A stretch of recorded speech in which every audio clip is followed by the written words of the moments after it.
বাঙালির খাদ্য সংস্কৃতির এক অন্যতম চ্যাপা শুটকি। এই শুটকির গন্ধে ছড়িয়ে আছে কিশোরগঞ্জের শত বর্ষের ঐতিহ্য। জেলার বড় বাজারে শুটকির খ্যাতি এখন দেশ ছাড়িয়ে দেশের বাইরেও। প্রতি বুধ ও বৃহস্পতিবারে জমে ওঠে শুটকির হাট। দিনে বেচাকেনা হয় প্রায় ৩ থেকে ৪ কোটি টাকার শুটকি। এখানকার ব্যবসায়ীরা মনে করেন সঠিক পৃষ্ঠপোষকতা পেলে এই শিল্প বদলে দিতে পারে স্থানীয় অর্থনীতির চাকা। কিশোরগঞ্জ প্রতিনিধি সোহেল চৌধুরীর পাঠানো তথ্য ছবিতে আরও জানাচ্ছেন জুবার রহমান।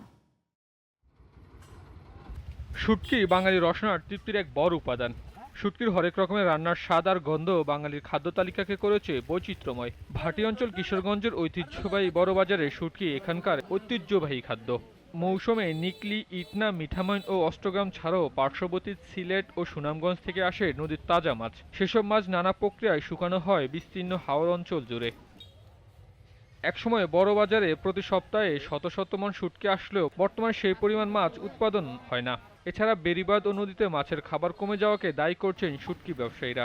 স্থানীয় ব্যবসায়ীদের দাবি, সরকারি পৃষ্ঠপোষকতা পেলে বড় পরিসরে রপ্তানির সুযোগ তৈরি হবে। আগে যে মাছ ধরতাম এই তুলনায় কোন দুই আনা মাছ ধরতে পারি না। চাহিদা অনুযায়ী মাছ 300, 400, 450 কিনি মাছ। 25,000 থেকে আপনার 40,000 টাকা পর্যন্ত কোয়ালিটির উপর নির্ভর করে আর কি মালের। যেসব আউর এলাকার বেড়িবাঁধ হয়ে গেছে, বিভিন্ন ধরনের হয়ে গেছে, মাছগুলো এখন আমদানি কম হয়। বড় বাজার ব্যবসায়ী নেতারা জানান, হাওরের সকল শুটকি এ বাজারে আসে।